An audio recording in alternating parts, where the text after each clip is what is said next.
What is going on, everybody? Welcome to Lunch with the Clydesdale. It's lunchtime. We're here to hang out again. So what's going on? Yesterday we talked about an earworm. What's going on, James, Corey? Corey always talks about his ads when he comes in here. I have premium on my Clydesdale channel, so I don't get the ads. But I appreciate that you do. Helps monetize us. So there you go. Yesterday we talked about an earworm. Yesterday, Whistle by Flo Rida was stuck in my head. I was trying to figure out a way to get it gone. Went upstairs, played it after the show yesterday, got it out of my head. It worked. Then I've been cleaning out my garage. It's getting warm. It's supposed to be like in the mid 70s this week. By the end of the week, 69 is what they're saying today. So I've been cleaning out my garage bit by bit.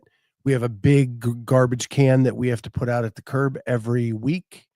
And I filled that up last week over the weekend, trying to get that garage cleaned out. Woke up at 3 a.m.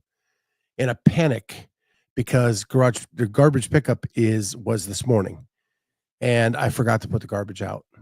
So 3 a.m., put on my shoes, put on a shirt, haul ass down the stairs, out to the garage, grab my can, take it to the curb, and get back.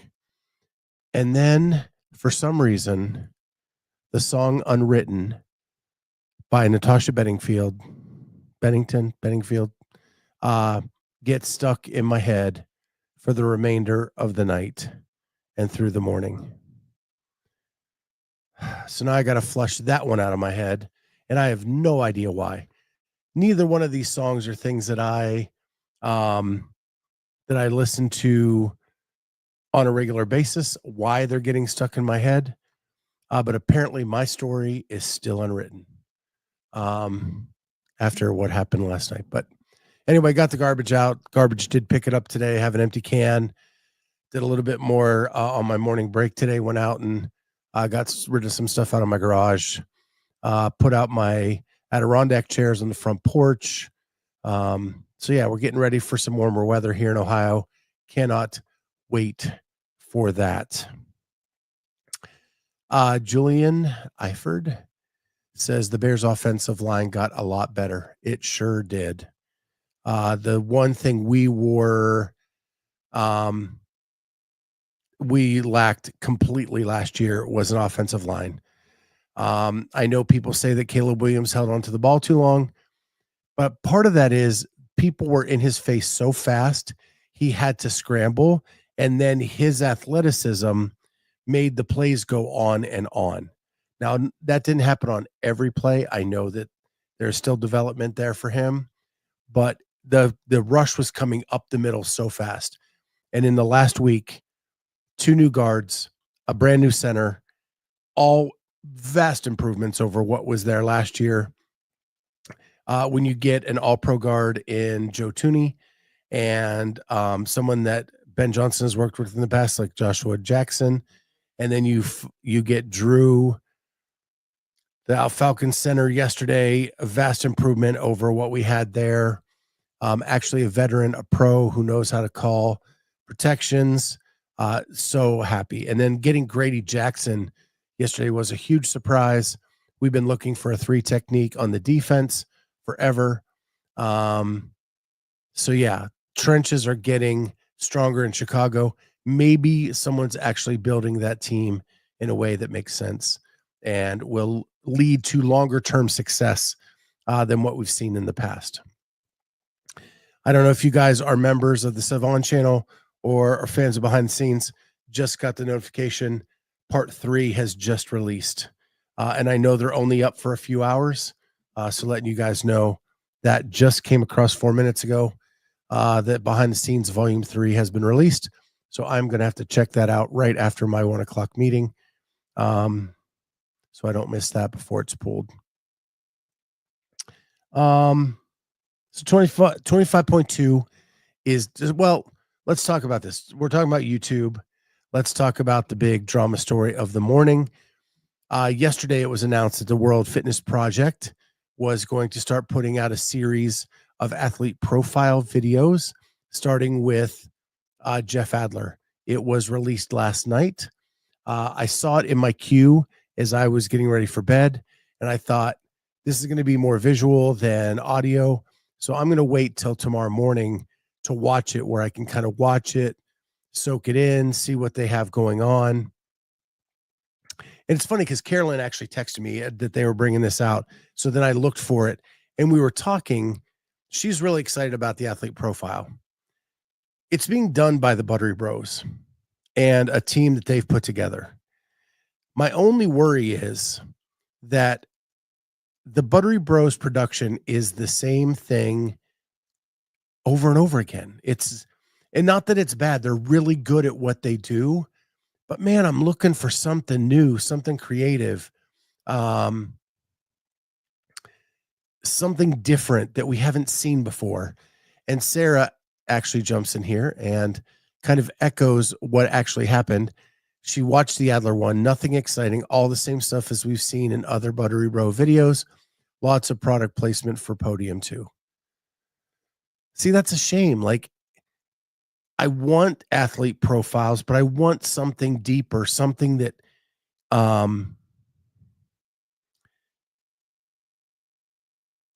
am all about storytelling. When I have an athlete on, I want them to tell me stories. I don't want it to be like this very produced, slick thing.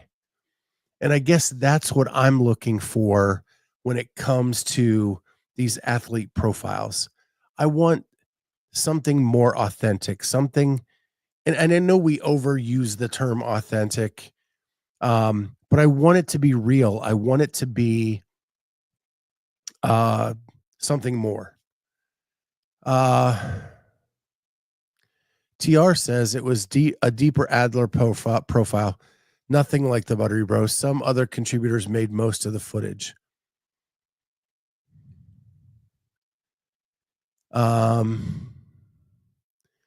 He said he wants to compete a ton, but from the other podcasts, it sounds like he dropped out of Waza Indy because it was too much. I think that was a narrative. We don't know what's going on. He could have had an injury. It's the off season, not the real season. What priority does he put on that? We'll have to see. I don't know. But again, I wish I could have seen it. I wanted to like look at it from an analysis standpoint of, are we getting something new in these features or not? But it appears that there was some lines crossed with CrossFit, because that is where the copyright infringement came from.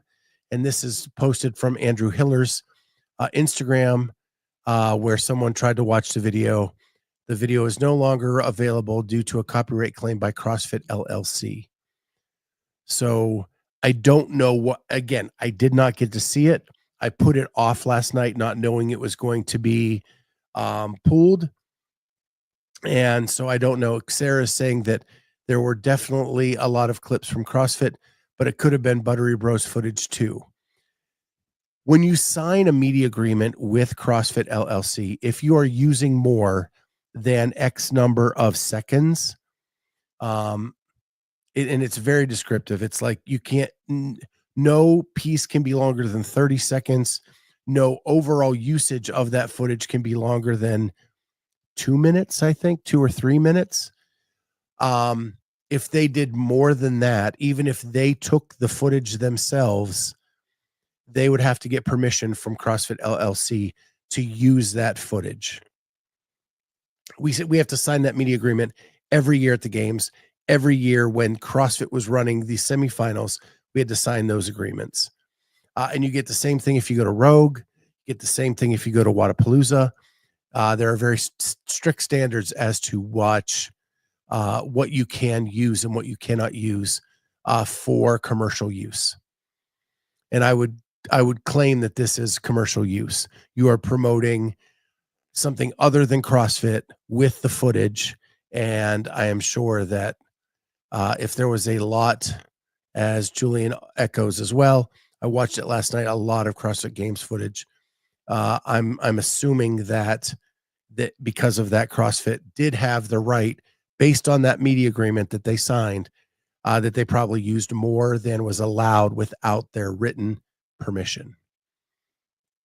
So it'll be interesting to see if they get that permission or if they have to re-edit it and do something else with it. But I was anxious to see it and see how, if it was different than what we've been getting, and get something new and something creative in this space to learn more about these athletes. I am still trying with the WFP to get media access to Indianapolis. It has been, I've not been responded to at all from them other than Will Morad. He has responded immediately to me. But everybody else there, I'm not getting a response at all. So I'll have to see what is going on there. I sent Will a message yesterday asking for any kind of update, whether they're choosing to go in a different direction, not allowing us or whatnot, but I sent him a proposal on something I had an idea for in doing features about their challengers and not necessarily the contracted athletes. And that got no response. And then I've asked for media credentials for the Indianapolis tour event and no response there yet. My photography videography guy has gotten a response with a link on how to apply, saying that they would get preferential treatment because they emailed them ahead of time, which I did as well, but I'm not getting that same link to be able to apply. So it's really interesting what's going on over there. Sarah says, next week was Laura. They may have to chop it up if they can't use games footage. Again, if you sign the media agreement, you can use some games footage, but it is a certain amount that they can use.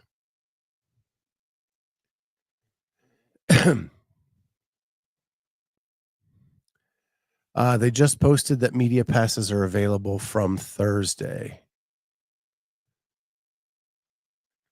Okay. I'll have to go check it out. But again, I've also made a proposal to them where I have not been responded to as well. So we'll have to see what happens there. We've been very supportive of the WFP on this channel. I want to give them a chance. I want to see what they can do that's new and creative. So I don't know what the deal is there.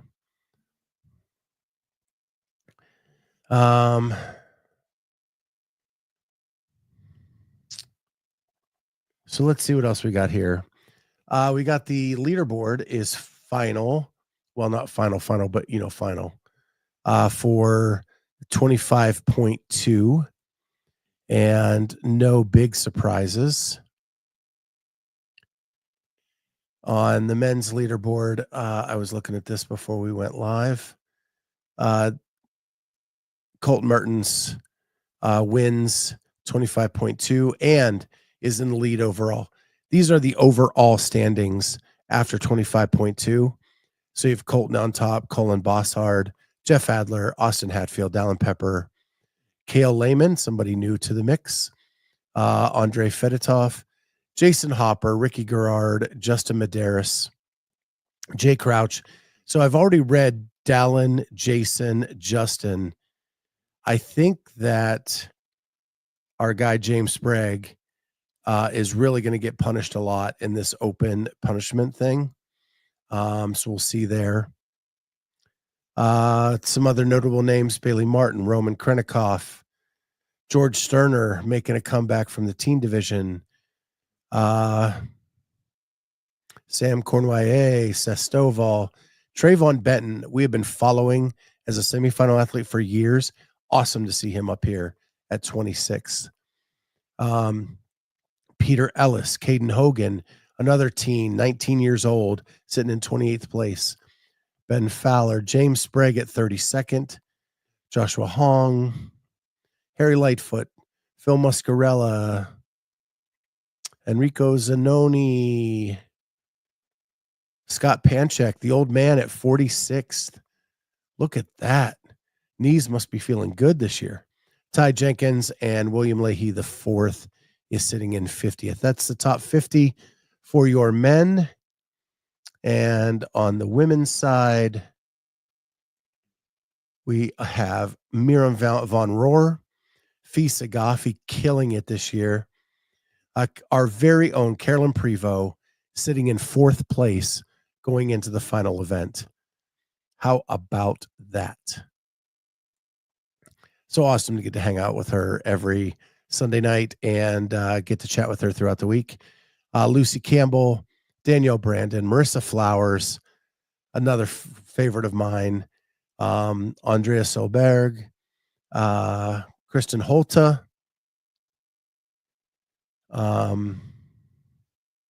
Ariel Lowen, Alexis Raptis, Lucy McGonigal, Erica Folo making a big comeback this week with a great performance. Rebecca Fuselier, Elena Buds, Trista Smith, Mano Anganese, Amy Kringle, Sarah Sigmund's daughter, Maddie Sturt, Claudia Gluck, Hannah Hardy, Abby Domit. Yeah. One thing I did want to point out, if you haven't seen on her Instagram, Mano Anganese, something has happened in her family. She has not disclosed what that is. But she did say she's taking a couple days off of social media to deal with whatever it is that is going on with her family. And she is going to continue to compete. And thanks for all the thoughts and prayers and all of that stuff. But she will be off social media for a few days. So whatever she's going through, our thoughts and prayers go out to her. And hopefully she'll be good and ready to go for 25.3. So that is your top 50 women as it sits right now. We had repeat winners from week 1 to week 2. And yesterday I posed this question. I'm anxious to hear if you guys have thought about this at all. Because we've had the same winner from week 1 to week 2, are we testing too much of the same thing in a 3-week open that the same people are winning weeks 1 and weeks 2? That's very hard to do. And both of these guys are complete and amazing athletes. But Miriam has never even made it to the games before, and she's winning 2 open workouts. Is it too engine intensive what we're going through, or is it just kind of fluky that these 2 things are just things those 2 athletes are really, really good at? If you have not seen the Colton Mertens video of doing this workout, it is pure perfection. I don't know if anybody could ever do it faster. I say that, and someone probably will, but like the standards were met on every aspect of that workout. The transitions were about flawless. He went unbroken over everything.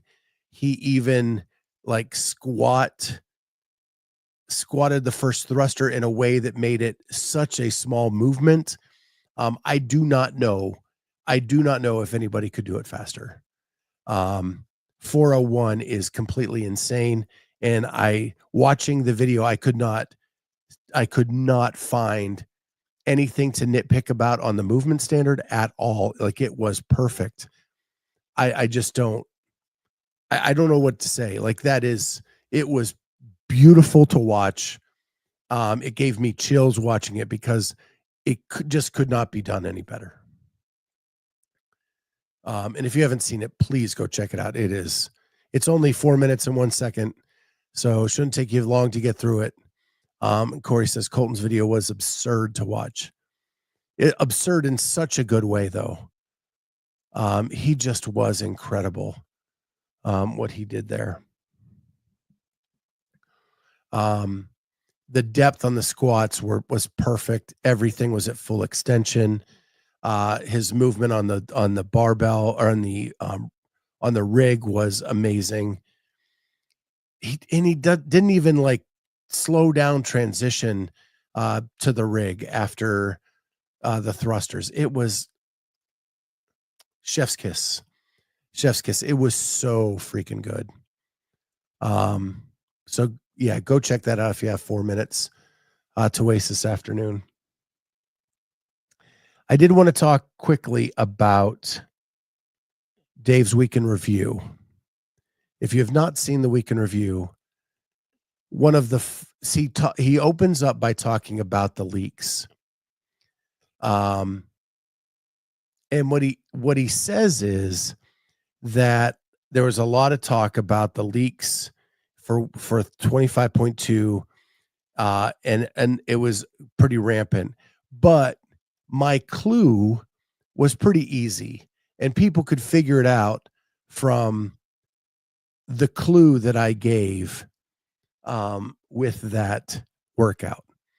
And while I would say that this was probably the easiest clue he's ever given for a workout, I think it was other things that prompted it. But he goes on to say in other leaks, he thinks that his clue was pretty easy to figure out.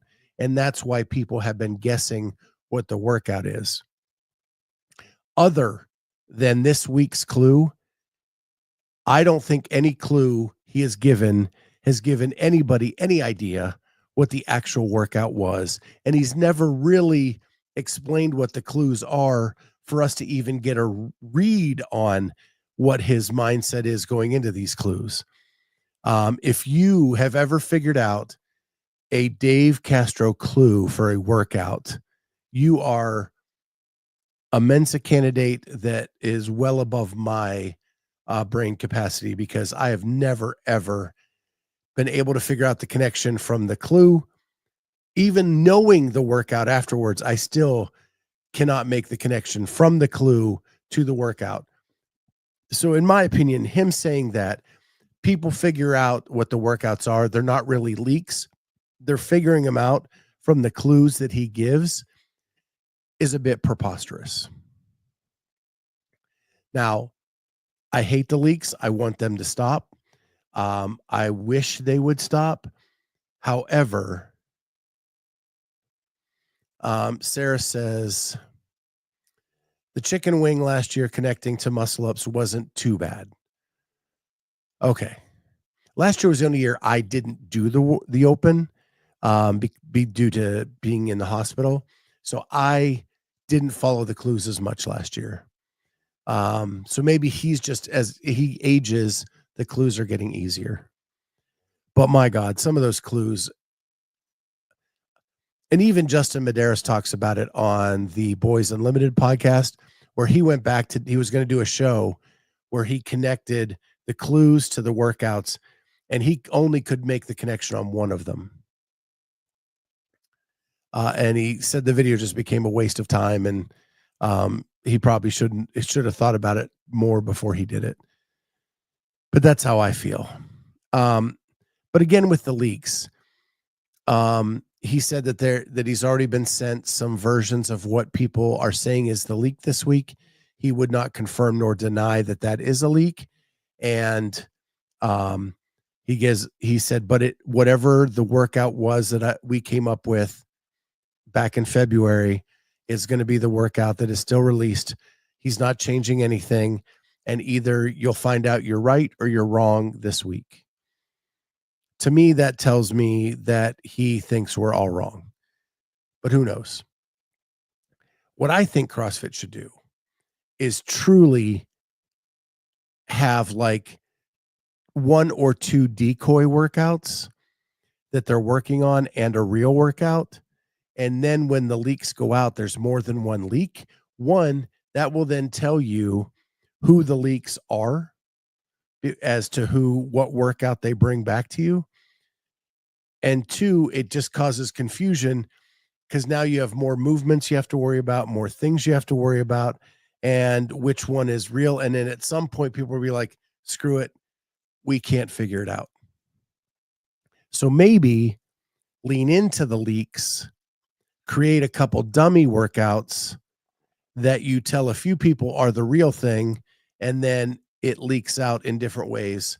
You find out who it is, and you confuse the community as well. And so it's still a surprise on the Thursday announcement. Just my 2 cents. I think that because people are so hungry to be in the know, um, they're going to look for it. So set traps of dummy workouts somewhere so that people think that they have it. They spread it.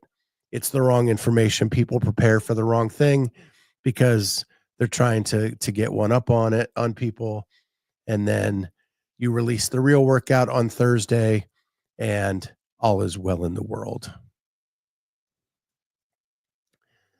Um,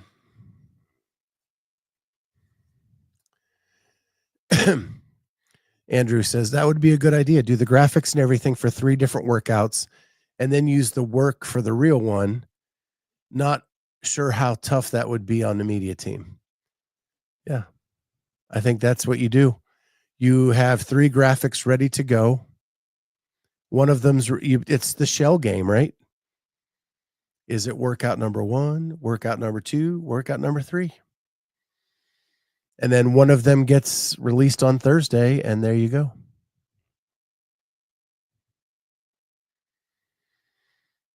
And you wouldn't even have to put a lot of work into the other workouts.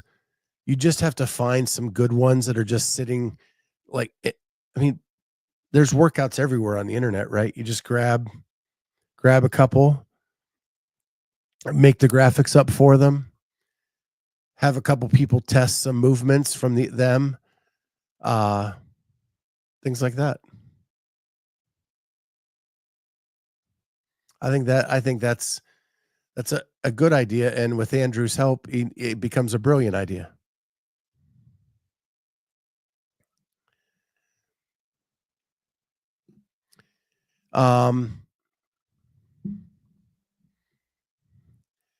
Of course, someone would then leak all 3. I think that's fine. I think if there's 3 workouts floating around, nobody knows which one is going to be released on the Thursday, right? It still causes enough confusion to make it a surprise. And the more people are wrong, the less people are going to listen. So I don't know. I think it'd be okay. One other thing I wanted to just bring up is I think right after the open, I'm going to bring back Top 5 Tuesday, and I'm going to talk to Andrew. Hopefully he'll come on with me, and I'll have Jay Birch on, and we'll do the top 5 hardest movements to judge. I want to hear from the judges themselves. Andrew has judged at all levels, all the way to the games. Jay Birch has done a lot of high-end competitions like TFX, Rogue, things like that, and then get their input as to what the top 5 hardest movements to judge are. And then we can have a discussion as to should those movements be, should we be careful about putting those movements into an online competition? So I think that would be a cool discussion. So I think after the open's over, I'm going to contact Andrew, contact Jay Birch, have them come on. We'll do a top 5 hardest movements to judge, and then have a discussion about what does that mean for online competitions. And you guys are throwing out some great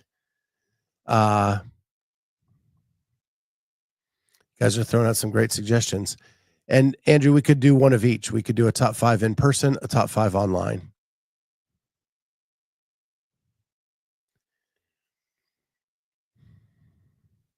I know for me, like, speaking to this, when I judged at regionals 2018, handstand push-ups were in it, and they did 20-person heats just for the judge to be able to get into a spot where they weren't blocking the athlete, and to be able to actually see the wall and to see if their butt was on the wall or they were still at full extension when they're doing the handstand push up was practically impossible. And it was really the situation that made it so hard to judge, not necessarily the movement itself or the athletes, but when you're crammed into a 20-person heat in a 10-lane setup, it made it really tight in that rig area to even get into a good position to judge it. Um, and so I think those are things that need to be thought about, especially for in-person competitions, because online in a gym, you can make the setup so you have space for the judge to kind of move around. They just have to avoid blocking the camera if you have to submit the video. But yeah. And then on contrast, when I was doing Rogue in 2020, the COVID Rogue competition that was online, they set up the floor plans and basically gave the judge a spot on that floor plan to be able to see the movement and not block any of the cameras that were set up for the online competition. And that was done at such a high level. That was an amazing experience.